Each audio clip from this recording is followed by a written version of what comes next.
En route pour demain. Présenté par Pauline Ducamp sur BFM Business et Tech Co. On l'avait un petit peu oublié, derrière la voiture électrique, la voiture autonome est réapparue dans notre scope journalistique et auprès du grand public. Alors, c'était dans le sillage de la présidentielle américaine. Alors, il y a eu d'abord la présentation du Cybercab par Tesla. Évidemment, quand on parle de voiture autonome, on parle forcément de Tesla. Il y a une priorité qui est voulue par Donald Trump pour déréguler, permettre aux robotaxis d'être plus présents sur les routes. Finalement, l'écosystème de la voiture autonome est en pleine évolution. Est-ce que les États-Unis sont vraiment en train de prendre une longueur d'avance? Que fait la Chine, que font les compagnies chinoises et puis l'Europe dans tout ça? On va en parler dans ce nouveau numéro d'En route pour demain. Et avec moi sur ce plateau, j'accueille Éric Espérance. Bonjour. Bonjour. Merci beaucoup d'être avec nous aujourd'hui. Vous êtes associé chez Roland Berger, vous êtes un spécialiste de l'industrie automobile et en face de vous, on ne le présente plus, Julien Bonnet. Bonjour Julien. Bonjour Pauline. Journaliste automobile BFM Business. Alors Julien, c'est vrai que la réapparition finalement dans les médias vraiment avec force de la voiture autonome, ça a été avec le Cybercab dans un événement alors complètement délirant, dans des studios hollywoodiens avec Elon Musk bien sûr en guest star, mais surtout une voiture qui évolue vraiment, mais alors même plus de volant, plus de pédale. C'est ça, complètement, tu l'as dit, Tesla donne un peu le là en matière de conduite semi ou complètement autonome. On en reparlera un petit peu après, mais c'est vrai que là, cet événement a été très attendu et c'est vrai qu'il y avait peut-être des attentes sur un véhicule de série non autonome, le fameux modèle 3 plus courte, modèle 2, modèle Q, on voit des noms maintenant différents circuler et finalement non, c'est un prototype présenté comme assez avancé, proche, on va dire, de la version de série qui a été dévoilée. Et d'ailleurs, Pauline, tu as pu le découvrir récemment dans le cadre de la tournée européenne de ce prototype et sa petite étape parisienne. C'est les images qu'on voit pour ceux qui nous regardent à la télé. Et donc, c'est quoi ce Cybercab? C'est un véhicule de place, ce qui est un petit peu atypique finalement pour un pays comme les États-Unis. On a plus l'habitude de véhicules assez imposants et en tout cas pas vraiment de place. Et à l'intérieur, ce qu'on va retrouver, c'est un grand écran tactile 21 pouces, donc un très grand écran tactile, mais deux sièges et ni volant ni pédale, donc un véhicule vraiment 100% autonome. Après, sur les dimensions, on peut en parler un petit peu. Tesla ne donne pas de dimension officielle, mais on se rend compte que c'est quand même plus court qu'une Model 3, donc on serait entre 4,20 m, 4,50 m, et on a un grand coffre à haillons à l'arrière, dans lequel, a priori, on va pouvoir mettre quand même des bagages et potentiellement un vélo pour finir sa route en deux roues. Alors Elon Musk, il évoque une production à partir de 2026 potentiellement. Bon, on sait qu'au niveau du respect du calendrier annoncé, il faut rester prudent en général avec Tesla, mais ce qui est intéressant, c'est aussi finalement le modèle commercial que choisirait la marque américaine pour ce véhicule, qui est en fait présenté comme une réponse à un des principaux problèmes posés par l'automobile de masse dans nos sociétés modernes. C'est le fait que les voitures, elles sont le plus souvent inutilisées et donc elles occupent un certain espace. Donc avec les voitures autonomes, Elon Musk qui promet par exemple de débarrasser les grandes villes des immenses parkings autour d'un grand stade et pour la remplacer par des espaces verts. C'est vraiment le schéma qui a été présenté lors de cette keynote. Et en fait, cette voiture, il compte quand même la vendre à des particuliers. C'est intéressant dans ce modèle de la voiture autonome. Le modèle un peu particulier, c'est qu'il y aura un service de robotaxi, mais finalement, je pourrais aussi acquérir cette voiture. Finalement, j'ai plus besoin de permis de conduire en fait. Oui, c'est ça, ce serait peut-être la première voiture à vendre où on n'aurait pas besoin du permis, hors voiture sans permis bien sûr, donc à moins de 30 000 $, ce qui semble aussi un prix assez compétitif pour une voiture aussi technologique, et dans un modèle où finalement les clients, ils pourraient eux-mêmes laisser la voiture en disponibilité lorsqu'ils ne s'en servent pas. Alors une promesse qui avait déjà été faite au passage pour la Model 3 et qui ne s'est pas encore réalisée, mais cela revient à la question finalement de la disponibilité de la voiture dans le cadre d'un autopartage généralisé des véhicules particuliers qui restent donc propriété de certains individus, car oui, tout bêtement, la voiture, on ne s'en sert pas tout le temps, mais c'est quand même pratique de l'avoir à disposition sans forcément avoir prévu de l'utiliser. C'est pour ça que je trouve que derrière cette logique du véhicule autonome, quand on creuse, finalement, c'est un peu plus complexe à comprendre comment ça pourrait se mettre en œuvre. Et donc, finalement, ce Cybercab, pour moi, c'est un peu Elon Musk qui se rend compte que la voiture électrique, c'est un bon début pour, en tout cas, résoudre la question environnementale, mais que c'est pas une solution non plus pour toutes les problématiques de mobilité moderne. Et sauf que dans ce cas présent de la voiture autonome, on ne change pas juste quelques habitudes. C'est pas passer de la motorisation essence à une motorisation électrique, mais on change carrément de modèle, de possession et d'utilisation des véhicules individuels. On va reparler de toute façon du business model de la voiture autonome parce que finalement, est-ce que ce business model, il existe? Est-ce qu'il est vraiment pertinent en ce moment? Éric Espérance, en préparant cette émission, je voulais l'intituler Les États-Unis ont pris le lead sur la voiture autonome. Et puis finalement, patatras, dans la semaine, GM a annoncé que Cruise, enfin que arrêtait Cruise. Donc Cruise, c'était son système justement de test de voiture autonome. On était déjà très avancé, ça fonctionnait déjà dans plusieurs villes. On pouvait, en tant que particulier, prendre des trajets avec ce type de véhicule. Est-ce que finalement, c'est pas les États-Unis ont repris le lead sur la voiture autonome, mais Tesla a repris le lead sur la voiture autonome? Alors je pense qu'effectivement, en fait, Tesla, revient au devant de la scène, hein. Son concurrent aux États-Unis reste quand même Waymo, et Waymo, aujourd'hui c'est Google, du coup, heu, dans l'écosystème voilà voiture exactement. autonome. Donc si moi je devais, plutôt en fait nommer un leader aux États-Unis, ce serait plutôt Waymo que Tesla, hein, pour faire court.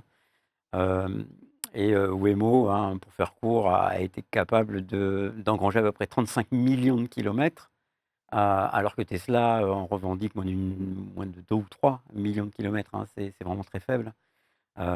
Et pour mémoire, hein, je vous signale qu'en Chine, donc le plus grand, hein, Baidu, qui utilise en fait la marque Apollo Go, lui revendique 100 millions de kilomètres. Donc on est en Chine bien plus loin que ce qu'on fait aux États-Unis. Mais pour revenir à votre question, oui, je pense qu'en fait, c'est une grande manœuvre de communication de Tesla, et probablement aidée par la connivence Trump-Musk. Alors justement, on a l'impression que là, on a quand même, avec Donald Trump, la volonté de dire: OK, dans certaines villes, il y a déjà des tests, on dérégule, on met en place le service. La voiture autonome aux États-Unis, pourquoi est-ce que ça a pris une telle ampleur? Pourquoi est-ce que dans certaines villes, on a déjà des services commerciaux qui sont mis en place? Finalement, pourquoi est-ce qu'il y a cet intérêt? Alors certes, il y a la Silicon Valley, mais pourquoi on se dit que ça peut avoir un business model, qui peut se passer quelque chose? En fait, tout le monde rêve, hein, d'avoir un business model, sur le véhicule autonome. On en parlait déjà depuis, je sais pas, je dirais, 7-8 ans. Aujourd'hui, il y a aucune compagnie, qui fait du véhicule autonome, qui pense avoir atteindre, l'équilibre avant 2027, hein, même en Chine, hein. Donc, je veux dire, la vérité économique, du business model reste encore à prouver, hein. Il faut savoir qu'en fait, une voiture autonome, elle coûte cher, non pas parce que c'est une voiture, c'est parce que c'est le logiciel qui aide à faire cette conduite autonome qui nécessite des milliards, voire des dizaines de milliards, de développement. Et donc en fait, après c'est sûr, vous supprimez un conducteur, donc vous avez plus de chauffeur de taxi et cetera. En Chine, on arrive à avoir un trajet en fait qu'on paye, moins d'1 €, hein. On est pratiquement sur des bases de 20 à 30 centimes, c'est-à-dire pratiquement 6 fois moins cher. Mais ça reste quand même à prouver qu'on va utiliser le véhicule autonome 6 à 10 fois plus souvent qu'un taxi. Aujourd'hui, personne n'a réussi à prouver cette équation. Il n'y a pas de business model. Pourquoi alors est-ce que la voiture autonome intéresse autant les autorités? Alors, en fait, il y a 2 raisons, hein. Bon, il y a une première raison, heu, qui intéresse les autorités, c'est parce que c'est un objet stratégique, hein. Juste pour mémoire, c'est l'administration Biden, hein, qui a interdit l'import et l'utilisation, en fait, de logiciels d'origine chinoise, sur les véhicules autonomes de plus de L3. Donc L3, L4. L3, c'est-à-dire, vous pouvez conduire hands off, eyes off, et L4, justement, on peut conduire sans pédale, sans volant.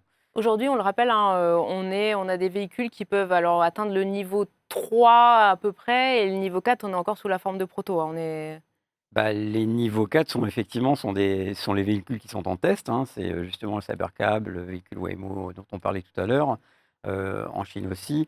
Aujourd'hui, pour faire court, en Chine, il doit y avoir à peu près, 3 000 à 4 000 véhicules, dits autonomes, mais qui sont en test, hein, dans, 54 villes.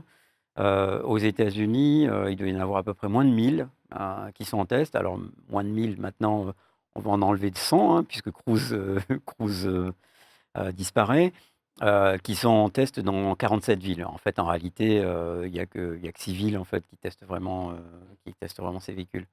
Alors, pour revenir, en fait, pourquoi est-ce que c'est stratégique? Pourquoi est-ce que ça intéresse tant, en fait, les États?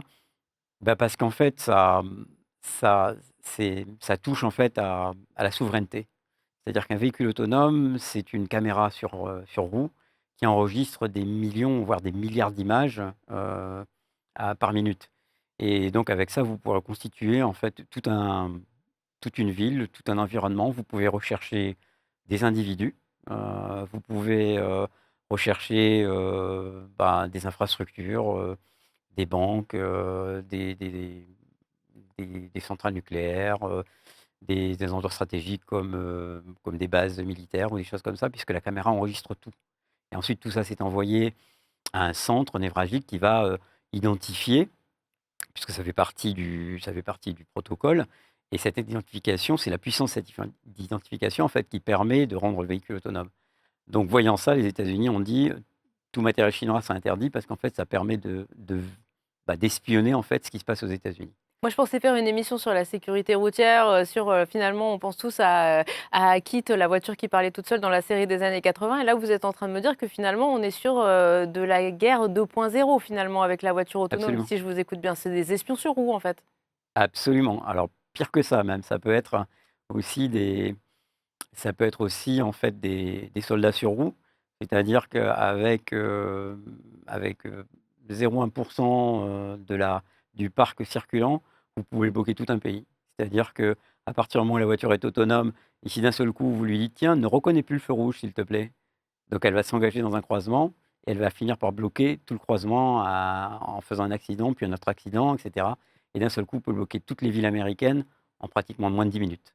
Donc vous pouvez bloquer tout un pays. Du coup, alors là, on passe sur des enjeux qui sont des enjeux plus stratégiques finalement que de commercialisation simplement au sein de l'industrie automobile. Vous nous expliquez, bon, il y a deux grands pôles, on parlait des États-Unis. Il y a aussi la Chine. Est-ce que vous pouvez nous tracer un peu l'écosystème chinois? Quelles sont les compagnies qui travaillent justement, parce que vous parliez de Baidu, qu'on connaît un petit peu en Mmh. Europe, je suppose qu'ils sont pas tout seuls. Quels sont les acteurs qui sont vraiment en pointe sur ces systèmes-là? Et est-ce qu'aujourd'hui en Chine, on a déjà des systèmes commerciaux où on peut, avec son téléphone, commander une voiture et puis faire déjà des trajets en voiture autonome? Absolument, absolument. En fait, bon, la ville en Chine qui est la plus développée, hein, c'est Wuhan. Ils ont 3 300 kilomètres de voies où ils peuvent tester en fait les véhicules autonomes. C'est-à-dire qu'en fait, ils sont labellisés comme voies de test, hein. C'est-à-dire, vous ne pouvez pas lâcher un véhicule autonome où vous voulez, mais déjà avoir 3 300 kilomètres, hein, c'est-à-dire 3 fois plus qu'à Paris, hein, quand même, hein. Bon, la ville est un peu plus grande aussi. Et donc, en fait, aujourd'hui, en Chine, vous pouvez appeler un taxi. Je crois que, justement, Baidu est capable de faire, le trimestre dernier, a enregistré plus de 100 000 courses. Donc, C'est énorme. ils sont capables de faire aujourd'hui pratiquement 20 courses par jour, à peu près, à 50 centimes la course. Et on parle toujours de la cohabitation un peu justement entre voitures 100% autonomes et on va dire voitures traditionnelles. Ouais. En Chine, où on sait qu'il y a une circulation en plus très dense, il n'y a pas de problème à ce niveau-là. Ça reste maîtrisé aujourd'hui technologiquement d'avoir une voiture sans chauffeur. Alors, je dirais que oui. Alors après, s'il y a eu des accidents, et cetera, on le sait un peu moins. Oui. Ça, Par rapport aux États-Unis, où par rapport aux il y a plus de États-Unis. transparence. Ouais. Par contre, oui, on a vu circuler, sur internet, en fait, une voiture de Baidu qui est restée bloquée à cause d'un sachet en plastique, qui volait sur la route. Ça fait un peu le buzz, mais on voit bien que, Baidu, avec son système de conduite, autonome, doit faire face à un certain nombre de problématiques. Il y a eu aussi, en fait, des écrasements de piétons, de vélos, des choses comme ça. Mais bon, on n'en a pas fait, enfin, il y en a pas eu autant d'écho, en fait, dans les médias. Aujourd'hui, il y a des gens, en fait, il y a 2 aspects, hein. On parle beaucoup de la voiture autonome. Je rappelle qu'en Chine, hein, il y a pas que le robotaxi, hein, il y a le last mile delivery. Aujourd'hui, les gens, enfin, des sociétés comme, de livraison de repas à domicile, Mhm. ont tout un business model, enfin, qui est déjà très évolué, où vous recevez votre nourriture apportée par un robot delivery. Oui, ces tout petits véhicules où finalement on Oui, a des choses qui sont posées Oui, sur le voilà. dessus et qui se promènent dans C'est les rues Ouais, assez, c'est un peu comme une amie, et oui. puis en oui. fait avec un code, on ouvre, on prend son petit paquet. Alors on pourrait prendre le paquet du copain, mais en fait ça se passe très bien. La Je dirais que la 2e chose, donc les robotaxis existent, hein, vous pouvez prendre un taxi. Et donc aujourd'hui, ils disent que bon, il y a pratiquement 10 des gens qui le font juste par curiosité, mais il y en a d'autres, en fait, c'est devenu, une habitude, hein. Et puis, il y a pas que, donc en fait, je disais, il y a 54 villes test, mais aujourd'hui, c'est très développé, donc à Pékin, Shenzhen, Wuhan, Guangzhou, il y a au moins une dizaine de villes. Là, on a cité beaucoup Baidu, mais il y a beaucoup d'autres opérateurs, hein. Il y a Pony et Ai, il y a, il y a AutoX, enfin, donc il y a pratiquement, grosso modo, il y a un rapport 10 entre le nombre de sociétés qui commercialisent des solutions de taxi et de véhicules delivery autonomes en Chine par rapport à ce qu'on a aux États-Unis, hein. Donc, si on dit que les États-Unis sont leaders, je ne sais pas ce qu'il faudrait dire de la Chine alors.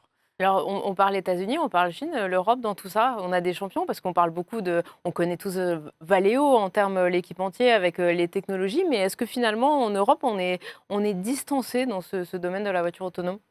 Alors, sur la voiture autonome type L4, hein, c'est-à-dire le robot taxi ou le robot delivery, oui. Je crois que là, cette Il n'y fois-ci, a on est. aucun acteur européen qui aujourd'hui en termes constructeurs propose ce type de véhicule ou même vraiment travaille dessus de manière... Bah, si, ils travaillent dessus, si, Volkswagen, il y a Movia, en fait, qui travaille là-dessus. Quand on travaille sur ces véhicules autonomes, on travaille sur 2 choses, hein. On travaille, en fait, enfin, sur le véhicule lui-même, mais on travaille surtout sur le logiciel, en fait. C'est ça qui fait c'est ça qui fait toute la puissance du véhicule autonome et le logiciel ne va pas sans des capteurs. Et là, vous parliez de Valeo, donc en fait, il y a 3 types de capteurs qui aident au véhicule autonome. Alors j'insiste bien là-dessus parce qu'il y a vraiment 3 types de capteurs qui vous permettent d'avoir je dirais une fiabilité, dans la détection, enfin, d'obstacles ou de reconnaissance de situation. Donc, le premier c'est la caméra. Ce que Tesla utilise, c'est plutôt la caméra. Elle utilise même une caméra, binoculaire, c'est-à-dire avec 2 objectifs, ce qui permet d'avoir une vision stéréoscopique. Mais ça marche ça quand il y a du brouillard, quand il fait nuit, quand on est entre chien et loup Et bien justement, ça marche moins bien, mais Elon Musk dit, «Moi, je veux faire une voiture qui est au moins et qui est plus fidèle que ce que fait, un humain et un humain, il voit avec 2 yeux, je vois pas pourquoi j'y mettrais un radar et un lidar». Bon ça, alors évidemment, bah, ça marche pas bien la nuit, ça marche pas quand il y a du brouillard et ça marche pas quand il y a de la pluie.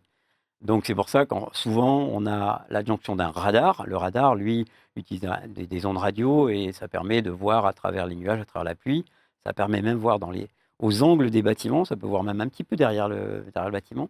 Et puis ensuite, on utilise souvent, donc en tout cas en Europe et en Chine aussi, on utilise les lidars en fait. Donc là, c'est des lasers à impulsion et qui vont mesurer en fait la distance à l'objet en regardant ce qu'on appelle le time of flight, c'est-à-dire le temps que le laser arrive et qu'il rebondisse. Donc en fait, c'est des impulsions de 50 nanosecondes et ça vous donne une image relativement précise. Aujourd'hui, il y a à peu près une dizaine de sociétés sérieuses en fait, qui font des lidars. Les 3 premières sont chinoises, mais la plus performante, c'est la quatrième, Valeo, donc qui est française et qui a une portée en fait très puissante, une définition très fiable et une ouverture en fait, une ouverture angulaire horizontale et verticale qui est meilleure que celle de ses concurrents. Donc voilà où on retrouve Valeo. Qu'est-ce qui nous manque en Europe pour qu'on ait des tests, des villes où justement on puisse prendre un robot taxi comme aux États-Unis ou en Chine? Alors, des villes test, hein, hein, il y en a en Europe, hein. Vous pouvez tester, à Londres, hein, par exemple, bon, ça reste assez, C'est confidentiel parce que oui, autant il y a une nous, dizaine de véhicules. on suit ce secteur-là avec Julien et c'est vrai que les tests à Londres, on les avait un peu loupés. Donc, Non, mais bon, ouais, il y en a pas trop. Je dirais qu'en fait, l'option qu'on a pris en Europe, c'était pas le L4. Ce qu'on a pris en fait en Europe, c'est ce qu'on appelle le L3 et là, donc on a nos constructeurs allemands, hein, donc Mercedes Mercedes, notamment. oui, Mercedes avec la classe S, mais il y a Audi et il y a BMW, hein, qui vont sortir en fait leur L3. Alors sur le L3, c'est la capacité à ce que, la voiture conduise toute seule, hein, sur l'autoroute, c'est-à-dire, vous pouvez lire le journal, mais il faut que vous puissiez remettre les mains sur le volant en moins d'une seconde. C'est ça le deal et aujourd'hui, ce sur quoi on travaille en Europe, c'est d'être capable de faire ça sur une autoroute. Donc on est dans un environnement, relativement, enfin restreint, donc les cas, toute la richesse de cas, en fait, est assez vite limitée, heureusement d'ailleurs. Et là-dessus, l'enjeu, c'est d'augmenter la vitesse. Aujourd'hui, Mercedes est capable de vous garantir un L3 jusqu'à 95 km/h. C'est pas vieux, hein, c'est depuis un mois à peu près. Et l'objectif prochain, c'est d'arriver à 135 km/h. Aujourd'hui, c'est le seul au monde à le faire à 95 km/h. Même Tesla, il n'est pas capable de faire au-delà de 60 et encore, l'accidentologie sur Tesla est encore très élevée. Hein, juste pour vous donner un ordre d'idée, aux États-Unis, les dernières statistiques montrent, qu'une voiture dite autonome, elle a un taux d'accidentologie de l'ordre de 9,2 accidents au 100 km, alors qu'un humain, il ne fait que 4,1, etc. Donc on est 2 fois plus élevé quand même. Oui, on est encore dans la phase d'entraînement Voilà. d'entraînement des véhicules. Et le L3 de Mercedes est lui bien en dessous des 4,2. Donc l'option qu'on a choisie en Europe, c'est de dire, écoute mon grand, pour 6 000 € par an, c'est une option, hein. Voilà, tu peux lire ton journal en conduisant de Düsseldorf à Cologne, si tu veux. Oui, parce que l'enjeu, c'est vraiment aussi de faire autre chose pendant que la voiture conduit et d'aller au-delà des assistants de conduite où il faut quand même continuer à surveiller la route ou reprendre le volant rapidement en cas Exactement. de système qui ne sait plus trop comment réagir à un événement, quoi. Ou de pouvoir discuter finalement sur la voiture autonome ou de regarder cette émission peut-être demain. En tout cas, merci beaucoup à tous les deux d'avoir été avec nous. Éric Espérance, merci beaucoup d'avoir été là. Et Julien, merci beaucoup d'avoir été en plateau avec nous. Voilà, En route pour demain, c'est déjà fini. On se retrouve tous les week-ends sur BFM Business et puis tout au long de la semaine en multidiffusion sur Tech & Co. Prenez soin de vous et à la semaine prochaine. En route pour demain, la mobilité sous toutes ses formes sur BFM Business et Tech & Co.